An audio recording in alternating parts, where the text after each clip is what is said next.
اور یہ چیز جو ہے ڈیلے ہو گئی. لیکن اس وقت لاسز کی کنڈیشن بھی وہ نہیں لاسز کی وہ کنڈیشن نہیں تھی. This was generally on the positive side. ٹھیک ہو گیا. اس کے بعد پھر 2009 میں نجکاری کمیشن نے پی آئی اے کو جو ادارے جن کو پرائیویٹائزیشن کے لیے کنسیڈر کر رہے تھے ڈراپ کر دیا. اب لیٹلی جب یہ 6.2 بلین US ڈالرز کی IMF کے ساتھ ہم نے ڈیل کی, جس کی ہمیں ہر 6 ماہ بعد ایک قسط ملنی ہے, اور اس قسط کو لینے سے پہلے ہمیں ایک خون کا دریا پھلانگنا ہوتا ہے, اور شاید اس دفعہ وہ خون کا دریا پی آئی اے کے ملازمین کی صورت میں سامنے آ گیا.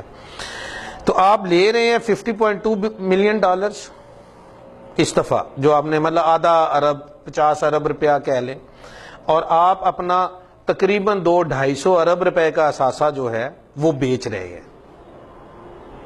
میں شاید یہ سمجھتا ہوں کہ اس میں گڈ گورننس کا بھی بڑا. کل میں ان کے دیکھ رہا تھا کہ یہ جو آؤٹ سائڈ کنٹری جو پی آئی اے کے ایسٹس ہیں وہ میرے خیال میں 4 ارب ڈالر سے زائد کیے ہیں. جی بالکل. تو وہ ایسٹس بھی ساتھ ہی جائیں گے.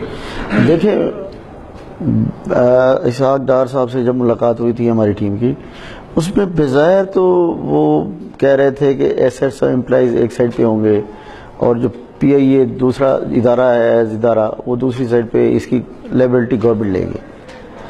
بات یہ ہے جب P T C L privatize ہونی تو یہی باتیں کی گئی تھی. کیا گارنٹی ہے ان کے ساتھ کیا ہوا ہے؟ اس وقت 2006 میں وہ پرائیویٹائز ہوئی, اتصالات کو گئی. ساری جو پولیٹیکل گورنمنٹس ہیں انہوں نے یکجہتی کا اظہار کیا, غلط ہوا پی ٹی سی ایل کے ساتھ. جب بھی ان کی گورنمنٹ آئی ان کو اکاموڈیٹ نہیں کیا گیا امپلائیز کو, اب تک وہ رو رہے ہیں. تو کیا گارنٹی ہے مطلب کون سا بلیک اینڈ وائٹ؟ تو ایک اور اچھی چیز ہو گئی ہے کہ باقی even there is no consensus on the political side, کہ اس وقت پی ٹی آئی حکومت کے ساتھ نہیں کھڑی, پی پی پی نہیں کھڑی, ایون ریلیجس جماعتیں نہیں ان کے ساتھ کھڑی ہیں. تو 300-400 بندے کی مین پاور جو ایڈیشنل آپ کہتے ہیں کہ جی وہ مطلب نامنل سی چیز ہے. یہ بات نہیں کر رہا میں, یہ کہہ رہا ہوں ریکوائرمنٹ کے مطابق ہو سکتا ہے ڈیلی ویجز رکھا ہو, کنفرم کر دیا, میں یہ کہہ رہا ہوں. وہ بھی ورکنگ کلاس جو ہے میں اس کی بات کر رہا ہوں. گروپ 4 ٹھیک ہے, 2 گروپس ہیں نا جی, ایک پیپل پارٹی کا ریپرزینٹیٹیو ہے, ایک جو ہے نا جی وہ نواز شریف کا ریپرزینٹیٹیو ہے. انہوں نے اپنے اپنے ٹینیور میں جو برسیاں کی ہیں, نواز شریف دور میں برتھیاں جو گروپ 3-4 کی نہیں ہوئی, لیکن بعض سیگمنٹ یا پوائنٹس ایسے ہوئے جس میں برتھی کرنی لازمی ہوتی ہے. وہاں کی میں بات کر رہا ہوں, جیسے فلائٹ سروس ہے ریکوائرمنٹ ہوتی ہے ہر وقت. وہ کوئی بھی سیاسی پارٹی ہے, وہ سیاست کے ساتھ کوئی تعلق نہیں ہے, لیکن یہ کرنی پڑتی ہیں ضرورت کے ساتھ. جہاز بڑے آپ کو برتھیاں کرنی پڑی. انجینئرنگ ہمارا ڈپارٹمنٹ ہے. ایکچولی تو گروپ 3-4 کے میں بھی کوئی پولیٹیکل افیلیشن کی ضرورت نہیں ہوتی ہے. پی آئی اے بڑا ٹیکنیکل افیئر ہے. یا تو آپ جہاز آپریٹ کر رہے ہیں, فلائٹ آپریشنز میں ہیں, یا پھر آپ فلائٹ آپریشن کو سپورٹ کر رہے ہیں. جو ہم بات کر رہے ہیں کہ جو ووٹر ہے اس کی بھی ایک اپنی آزاد منشا ہے. مجھے لازمی نہیں ہے کہ میں اگر مجھے نون لیگ نے بھرتی کرایا تو میں بعد میں بھی نون کو ہی ووٹ دوں. میری افیلیشن بدل سکتی ہے, ایز این انڈیپینڈنٹ میری رائے ہے, آزادی رائے ہے.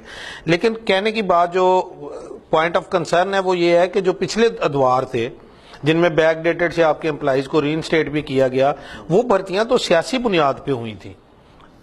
کہیں ایسا تو نہیں ہے کہ پی آئی اے کی اوور آل پرفارمنس جو ہے وہ ان سیاسی بھرتیوں کی وجہ سے؟ میں وہی عرض کر رہا ہوں کہ سیاسی بھرتیوں کے وہ بھی اس 17% بجٹ میں آتے ہیں.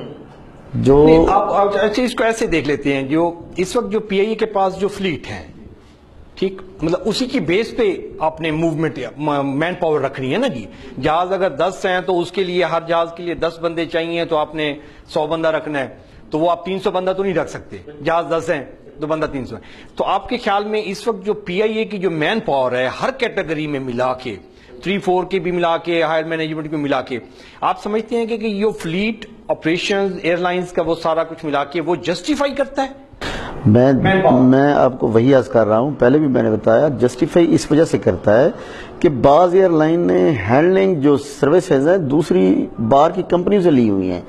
جیسے ایمریٹس نے وہ والا کام پی آئی والا خود کرتے ہیں, کیٹرنگ ہے, وہ بھی سروسز باہر کی پرائیویٹ کمپنی سے لیتے ہیں دوسری ایئر لائن, لیکن ہم نے اپنا سٹاف رکھا ہوا ہے.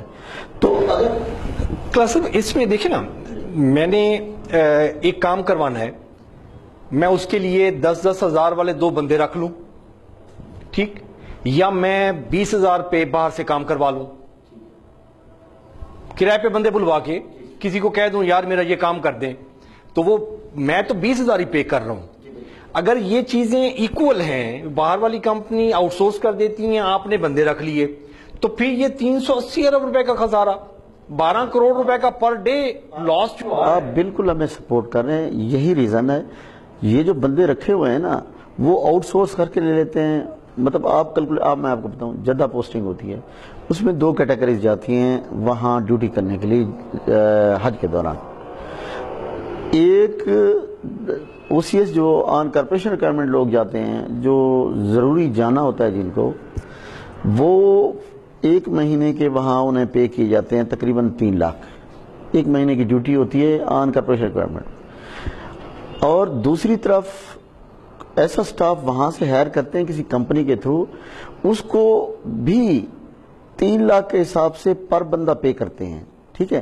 لیکن سٹاف ہمارا جاتا ہے اپنی چھٹی پہ، اپنے ٹکٹ پہ، ٹکٹ بھی نہیں ہوتا، اسی کمپنی کی وہی کمپنی وہی ہائر کرتی ہے۔ یہ اس کو 3 لاکھ مہینے کا پے کر رہی ہے، لیکن وہ ہمارے امپلائی کو 1.5 لاکھ 1.25 لاکھ دے رہا ہے۔ اس طرح تو